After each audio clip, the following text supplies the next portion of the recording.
Have you ever noticed how the busiest people seem to accomplish the least? You wake up each morning with endless tasks swirling through your mind, yet by evening you feel like you've been running in circles. There's a weight pressing down on your chest, the invisible burden of a life that has become too complicated, too cluttered, too overwhelming. You're not alone in this suffocating maze of modern existence. Stop and think. How many times have you said, "I don't have time this week"? How many moments have you spent rushing from one obligation to another, never pausing to ask yourself why you're doing any of it? The truth is, you've been trapped in a prison of your own making, a complex web of choices, commitments, and complications that you mistake for productivity. But let me tell you something, this is not living. This is surviving. You've been conditioned to believe that a full calendar equals a full life. Society whispers in your ear that busyness is virtue, that complexity is sophistication, that saying yes to everything makes you important. But here's what really happens when you buy into this lie. You become a stranger to yourself. Carl Jung once observed that your vision becomes clear when you look into your heart. Who looks outside dreams. Who looks inside awakens. Yet how can you look inside when your life is cluttered with external noise? How can you hear your own voice when you're drowning in the demands of others? That's where the point lies. Simplicity is not about having less. It's about knowing what matters. You've confused being busy with being alive. You've mistaken complexity for depth. You've traded your peace of mind for the approval of people who don't even know what they want from their own lives. And that is precisely where the danger lies, in believing that your worth is measured by your exhaustion. Every morning you face micro-decisions: what to wear, what to eat, which route to take, which email to answer first. Your brain, already operating at capacity, burns through its energy reserves before noon. Decision fatigue isn't just a buzzword. It's the invisible thief stealing your mental clarity. Have you ever wondered why Steve Jobs wore the same black turtleneck every day? Why Barack Obama stuck to blue or gray suits? They understood something profound. Every decision you don't have to make is energy you can direct toward what truly matters. But the truth needs to be said. You're not just making too many decisions. You're making decisions about things that don't deserve your attention.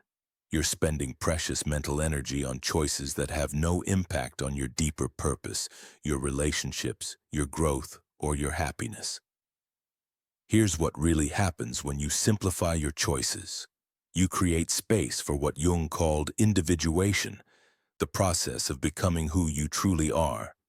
You stop reacting to life and start responding to it. You move from chaos to clarity, from confusion to confidence. Look around your living space right now. How many objects do you see that you haven't used in the past month? How many clothes hang in your closet unworn? How many books sit on your shelves unread? You're surrounded by things you thought you needed, things you convinced yourself would make you happy, things you now ignore.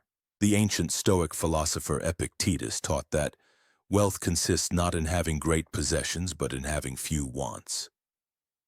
But you've been programmed to believe the opposite. You've been sold the lie that accumulation equals achievement, that having more means being more.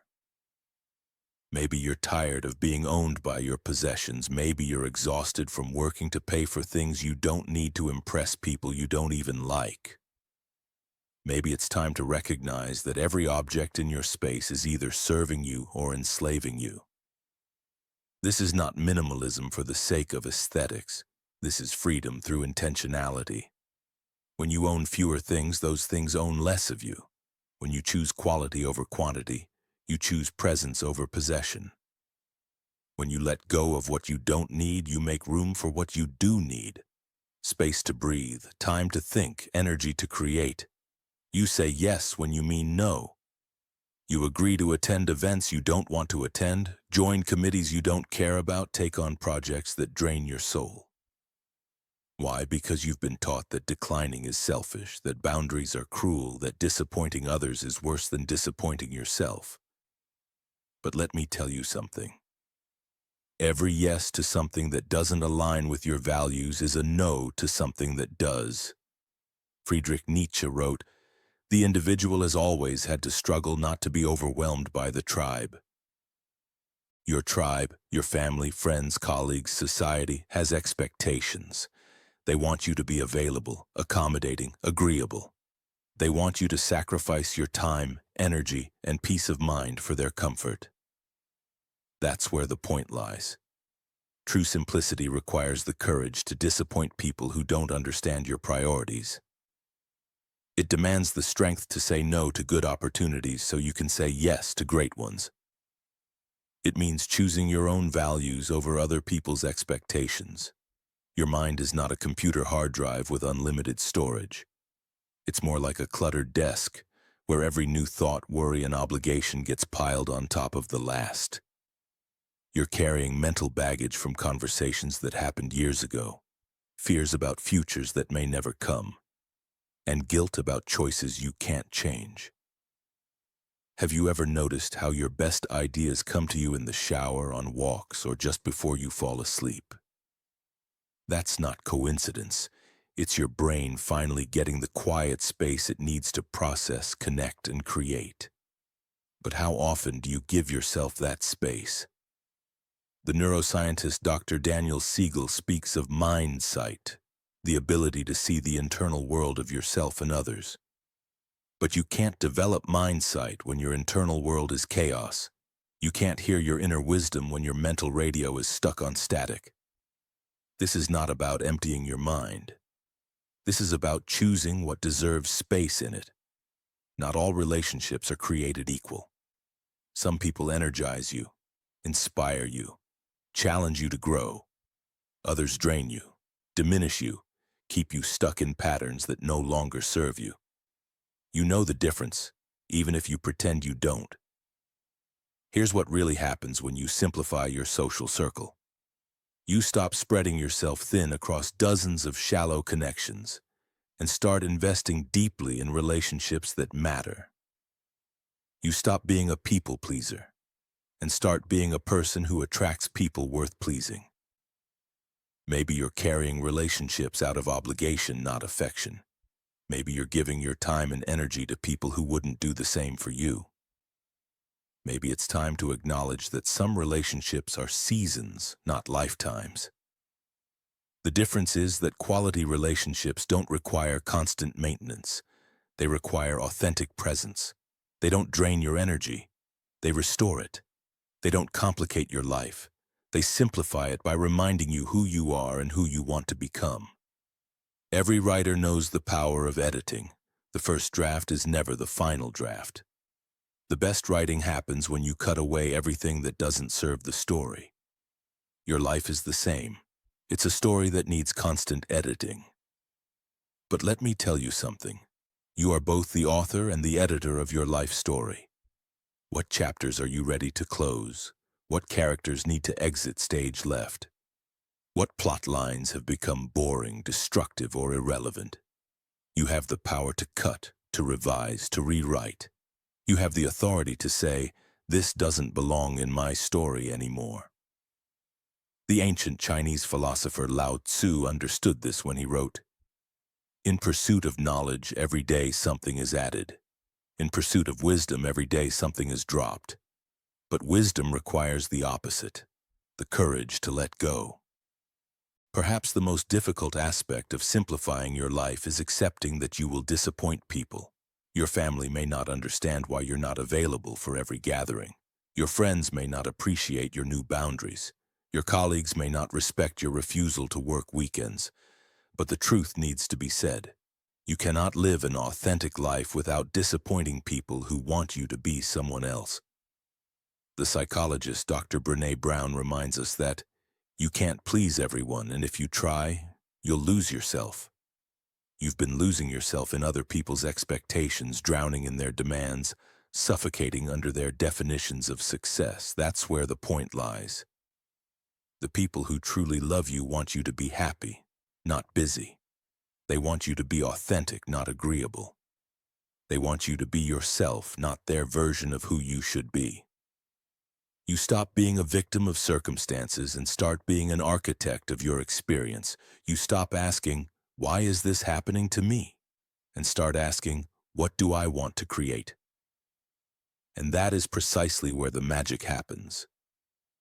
When you simplify your external world, you create space for your internal world to flourish. When you reduce the noise around you, you can finally hear the voice within you.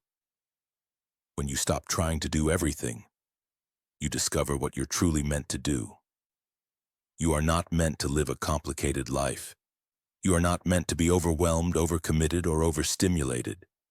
You are meant to live with clarity, purpose, and presence. You are meant to know who you are and what you want, to choose your commitments consciously and your relationships intentionally. This is not about perfection. This is about progress. Maybe it's time to stop asking, "How can I fit more into my life?" and start asking, "How can I get more out of my life?" Have you ever felt the crushing weight of 1,000 digital notifications pulling at your consciousness like invisible chains? Do you find yourself drowning in the endless complexity of modern existence, desperately searching for a breath of authentic air? Friedrich Nietzsche, the philosopher who proclaimed the death of God and the birth of the Übermensch, understood something profound about the human condition that we've forgotten in our age of overwhelming complexity. This is not about minimalism for the sake of aesthetics. This is about becoming who you truly are. Stop and think. How many times today have you reached for your phone without any conscious intention? How many hours have you lost scrolling through the manufactured lives of others? Feeding your soul to the algorithmic beast that Nietzsche could never have imagined. You are not weak for struggling with this. You are human in an inhuman system designed to fragment your will to power. The digital world promises connection but delivers isolation.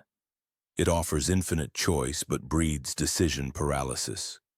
It claims to simplify your life while adding layers of complexity that would make even the most disciplined philosopher weep. But here's what really happens when you surrender your attention to these digital puppeteers. You lose the most precious resource of all, your capacity for deep, sustained thought. Nietzsche wrote, "One must have chaos within oneself to give birth to a dancing star." But the chaos of constant connectivity is not the fertile chaos of creation. It's the sterile chaos of distraction. Digital minimalism isn't about becoming a Luddite.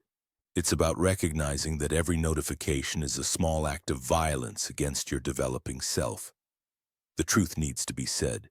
Your smartphone is making you smaller, not greater. When you practice digital minimalism, you're not just decluttering your devices. You're reclaiming your will to power from the forces that would diminish it. You're choosing to become the author of your own attention rather than a character in someone else's attention economy. The question isn't whether you can live without these tools, but whether you can live authentically with them. Maybe it's time to ask yourself, does this technology serve my becoming, or does it serve my forgetting? Does it amplify my voice, or does it drown it in the chorus of the herd? When you answer honestly, you'll know what needs to go. Have you ever noticed how the busiest people often accomplish the least meaningful work? You rush from task to task, meeting to meeting, obligation to obligation, yet at the end of the day feel as though you've been running in place. Time slips through your fingers like water and you wonder where your life went.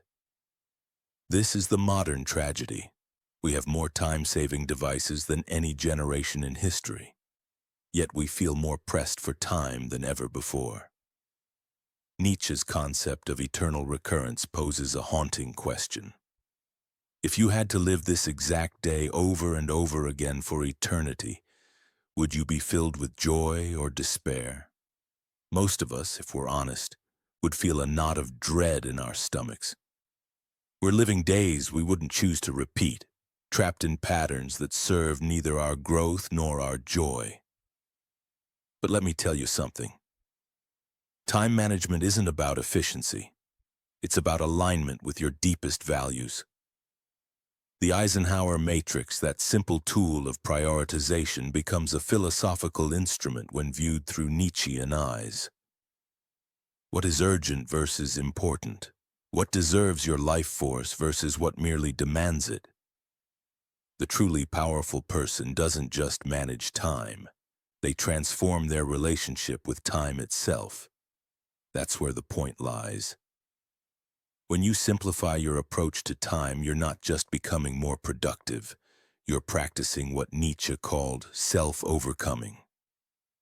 Every time you say no to the urgent but unimportant, you're strengthening your capacity to choose your own values over the values imposed by others. Here's what really happens when you master time. You stop being its slave and become its sculptor. You begin to craft days worth repeating eternally. You move from the exhausting complexity of trying to do everything to the empowering simplicity of doing what matters. The difference is that those who simplify time don't eliminate activity.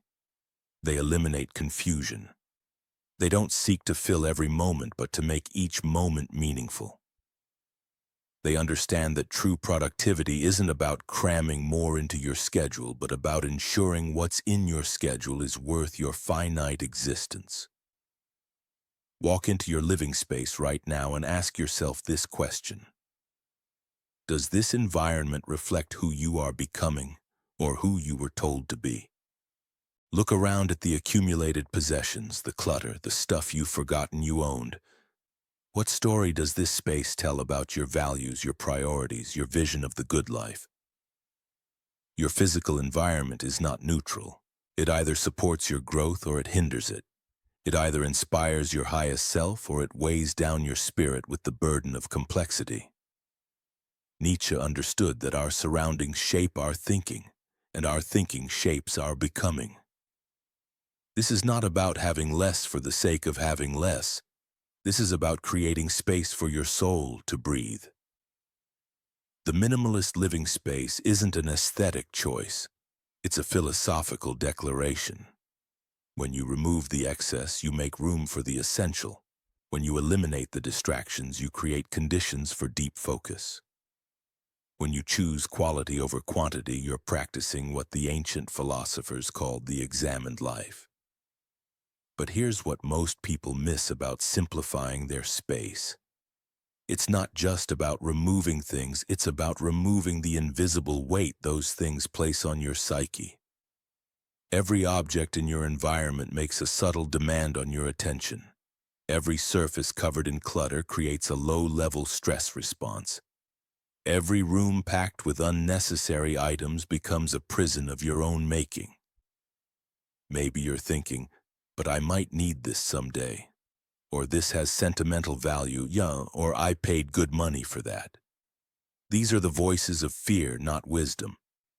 They're the whispers of a mind that confuses having with being, that mistakes accumulation for achievement.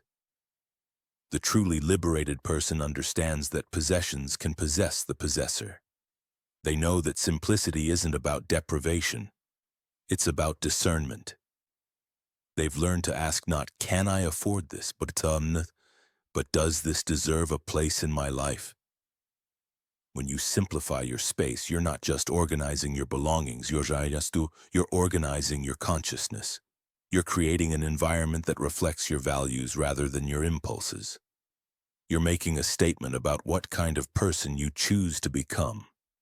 How many decisions do you make about food each day that leave you feeling worse rather than better? You stand before the refrigerator, paralyzed by options. You scroll through delivery apps, overwhelmed by choice. You eat quickly, mindlessly, treating food as fuel rather than nourishment for both body and soul. The truth needs to be said. Most eating complexity comes from trying to optimize everything rather than simply eating well. When you simplify your approach to nutrition, you're practicing what could be called nutritional self-overcoming. You move from reactive eating to intentional eating. You stop being a victim of food marketing and become an artist of your own nourishment. Here's what really happens when you simplify your relationship with food. You begin to taste again.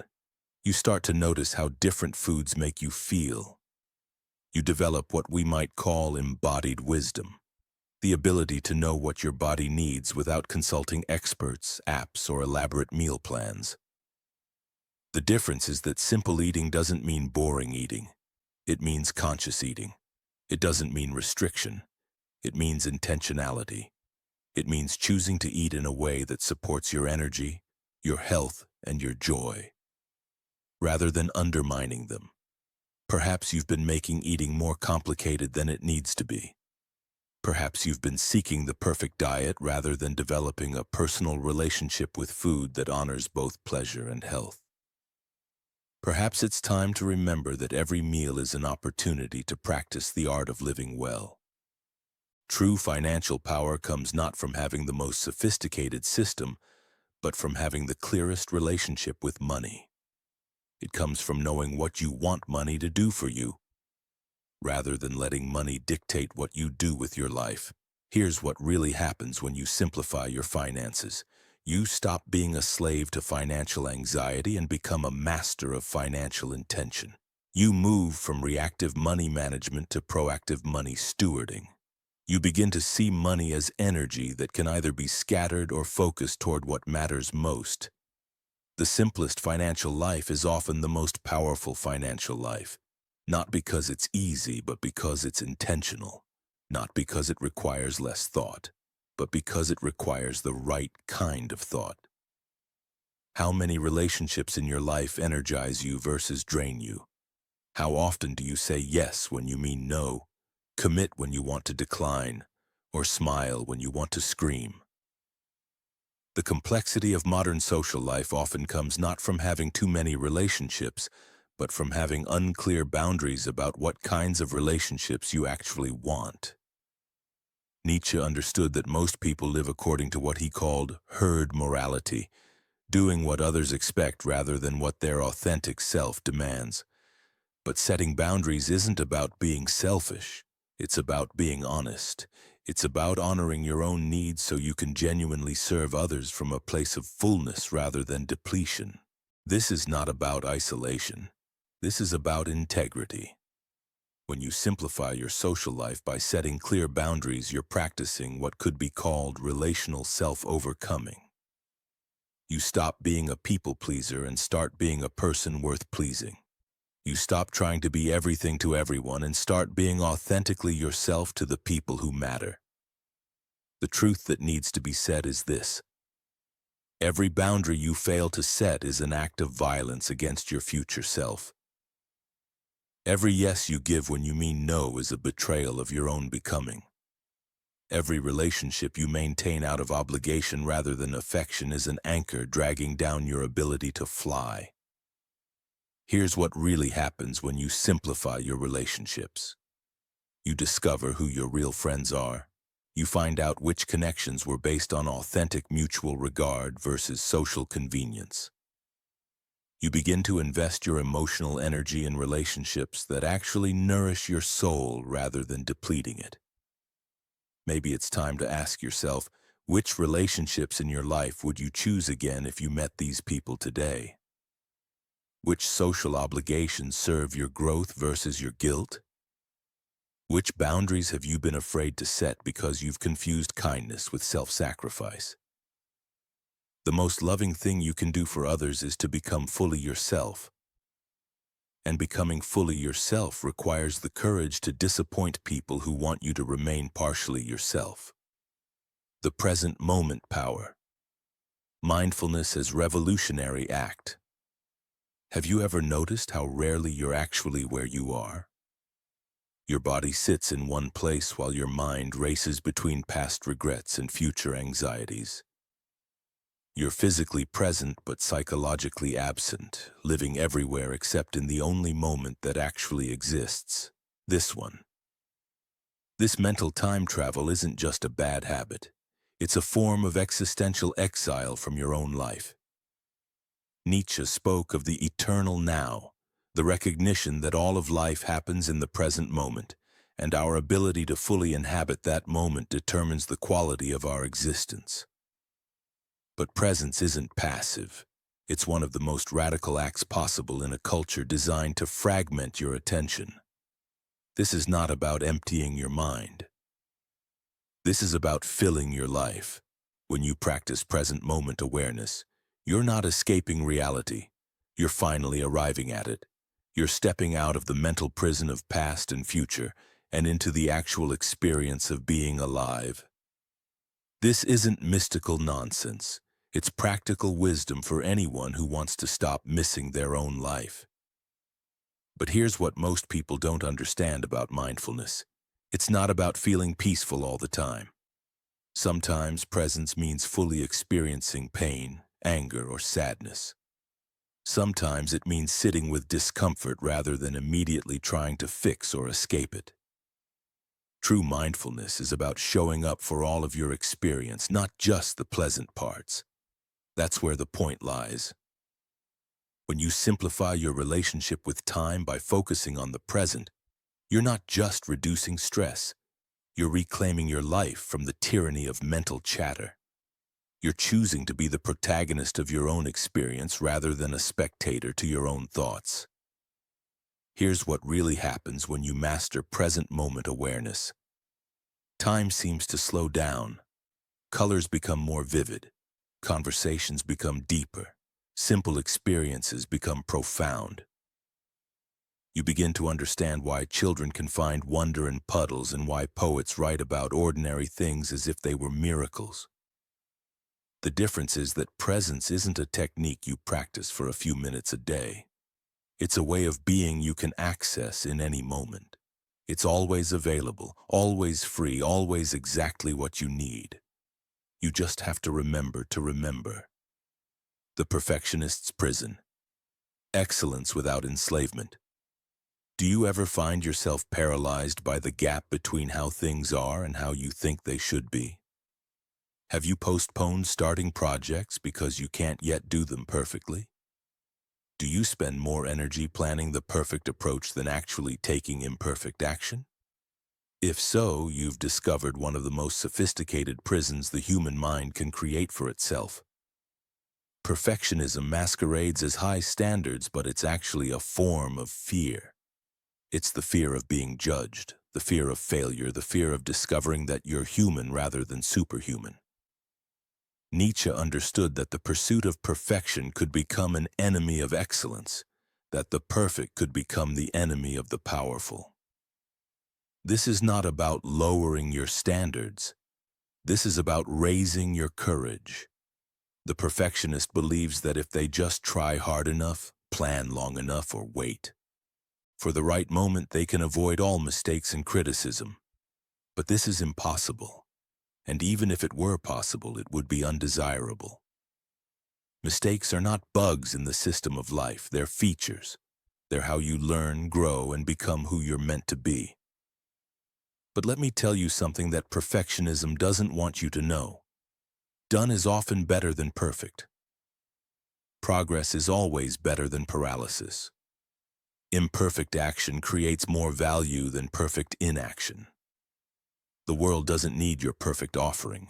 It needs your authentic one. That's where the point lies. When you simplify your approach by embracing good enough as a starting point rather than perfection as an ending point, you free yourself to actually create rather than merely critique. You move from the complexity of endless optimization to the simplicity of consistent progress. Here's what really happens when you overcome perfectionism. You start finishing things. You begin sharing your work before you think it's ready. You discover that people often value your authenticity more than your accuracy. You learn that excellence is a direction, not a destination. The difference is that excellence and perfectionism are not the same thing. Excellence is about doing your best with what you have. Perfectionism is about never feeling like what you have is enough. Excellence is empowering. Perfectionism is exhausting. Maybe it's time to ask yourself, what would you create if you knew it didn't have to be perfect?